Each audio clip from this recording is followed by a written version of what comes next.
Welcome to my channel. This is Magic Storytime Audiobooks, where stories come alive. Don't forget to like, comment, and subscribe to join the adventure. Chapter 7. The Key to the Garden. 2 days after this, when Mary opened her eyes, she sat upright in bed immediately and called to Martha. "Look at the moor! Look at the moor!" The rainstorm had ended, and the gray mist and clouds had been swept away in the night by the wind. The wind itself had ceased, and a brilliant deep blue sky arched high over the moorland. Never, never had Mary dreamed of a sky so blue. In India, skies were hot and blazing. This was of a deep, cool blue, which almost seemed to sparkle like the waters of some lovely, bottomless lake. And here and there, high, high in the arched blueness, floated small clouds of snow-white fleece.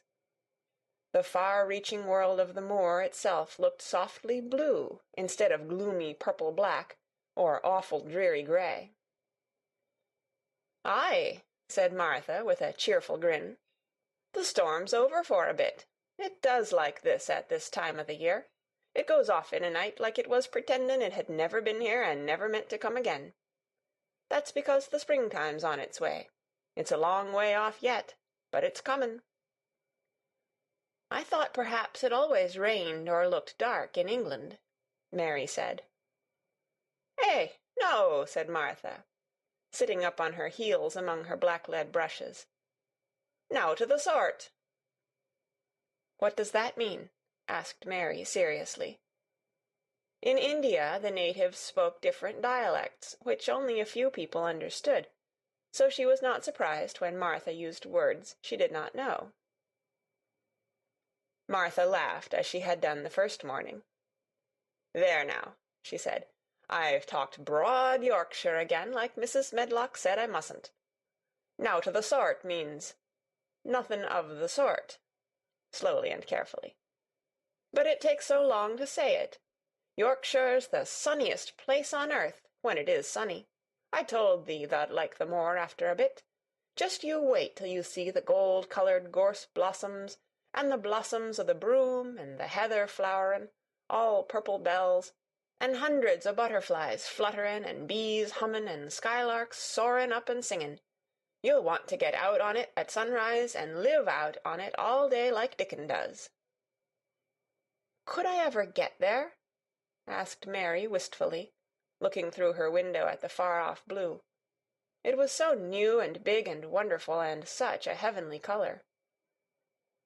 "I don't know," answered Martha. "Tha's never used thy legs since thou was born, it seems to me. Tha couldn't walk 5 mile. It's 5 mile to our cottage." "I should like to see your cottage." Martha stared at her a moment curiously before she took up her polishing brush and began to rub the grate again. She was thinking that the small plain face did not look quite as sour at this moment as it had done the first morning she saw it. It looked just a trifle like little Susan Ann's, when she wanted something very much. "I'll ask my mother about it," she said.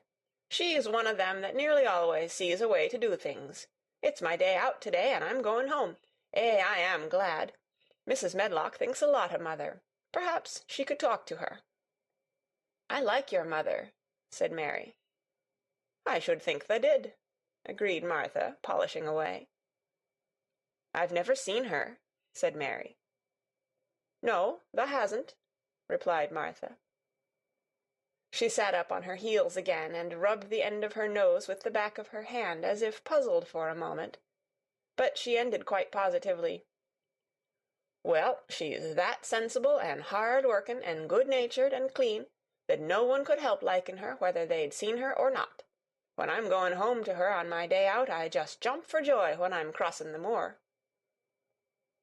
"I like Dickon," added Mary, "and I've never seen him."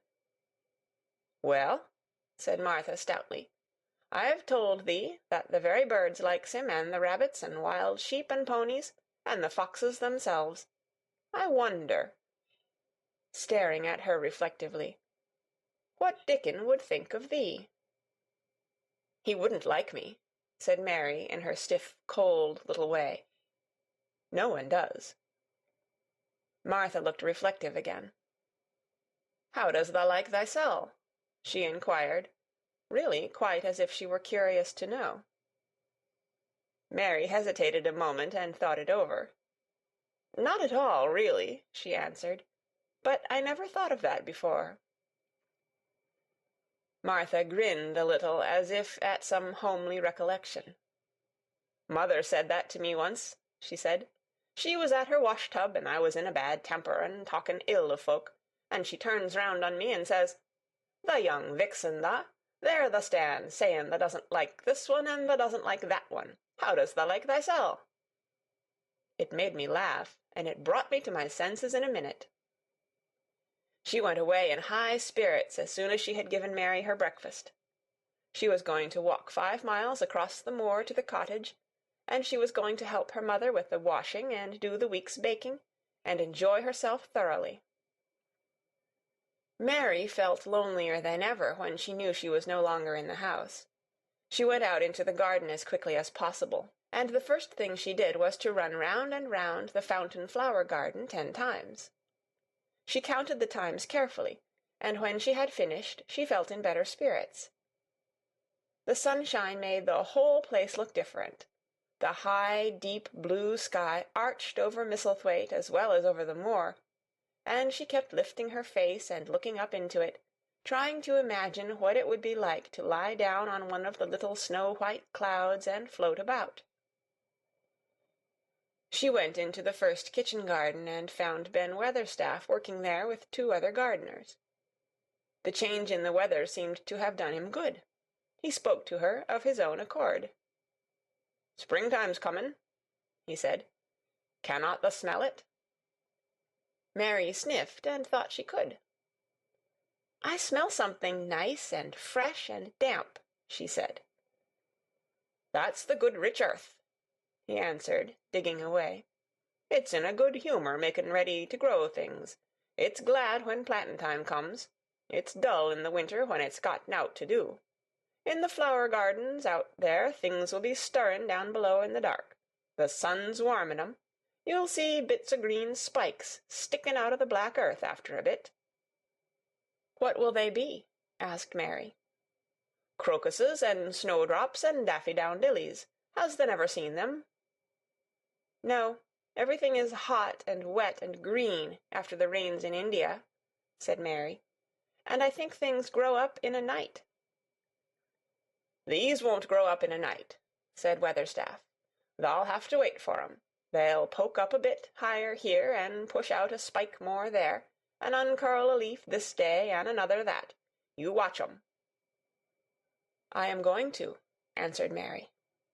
Very soon she heard the soft rustling flight of wings again, and she knew at once that the robin had come again. He was very pert and lively, and hopped about so close to her feet, and put his head on one side and looked at her so slyly, that she asked Ben Weatherstaff a question. "Do you think he remembers me?" she said. "Remembers thee?" said Weatherstaff indignantly. "He knows every cabbage stump in the gardens, let alone the people. He's never seen a little wench here before, and he's bent on finding out all about thee. Thou's no need to try to hide anything from him." "Are things stirring down below in the dark in that garden where he lives?" Mary inquired. "What garden?" grunted Weatherstaff, becoming surly again. "The one where the old rose-trees are." She could not help asking, because she wanted so much to know. "Are all the flowers dead, or do some of them come again in the summer? Are there ever any roses?" "Ask him," said Ben Weatherstaff, hunching his shoulders toward the robin. "He's the only one as knows. No one else has seen inside it for 10 year." 10 years was a long time, Mary thought. She had been born 10 years ago. She walked away, slowly thinking. She had begun to like the garden just as she had begun to like the robin, and Dickon, and Martha's mother. She was beginning to like Martha, too. That seemed a good many people to like, when you were not used to liking. She thought of the robin as one of the people. She went to her walk outside the long ivy-covered wall over which she could see the tree-tops, and the second time she walked up and down the most interesting and exciting thing happened to her, and it was all through Ben Weatherstaff's robin. She heard a chirp and a twitter, and when she looked at the bare flower-bed at her left side, there he was, hopping about, and pretending to peck things out of the earth, to persuade her that he had not followed her. But she knew he had followed her, and the surprise so filled her with delight that she almost trembled a little. "You do remember me," she cried out. "You do! You are prettier than anything else in the world." She chirped and talked and coaxed, and he hopped and flirted his tail and twittered. It was as if he were talking. His red waistcoat was like satin, and he puffed his tiny breast out and was so fine and so grand and so pretty that it was really as if he were showing her how important and like a human person a robin could be. Mistress Mary forgot that she had ever been contrary in her life when he allowed her to draw closer and closer to him, and bend down and talk and try to make something like robin sounds. Oh, to think that he should actually let her come as near to him as that! He knew nothing in the world would make her put out her hand toward him, or startle him in the least tiniest way. He knew it because he was a real person, only nicer than any other person in the world. She was so happy that she scarcely dared to breathe. The flower-bed was not quite bare. It was bare of flowers because the perennial plants had been cut down for their winter rest, but there were tall shrubs and low ones which grew together at the back of the bed, and as the robin hopped about under them she saw him hop over a small pile of freshly turned-up earth. He stopped on it to look for a worm. The earth had been turned up because a dog had been trying to dig up a mole, and he had scratched quite a deep hole. Mary looked at it, not really knowing why the hole was there, and as she looked she saw something almost buried in the newly turned soil.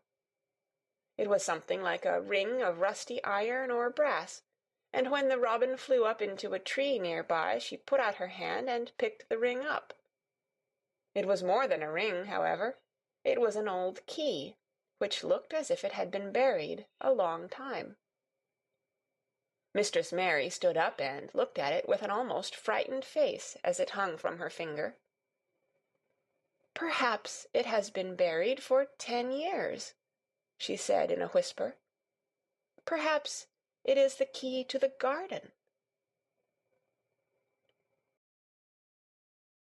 Thank you so much for watching. If you enjoyed the story, don't forget to hit like and leave a comment. And of course, subscribe to Magic Storytime Audiobooks for more magical adventures.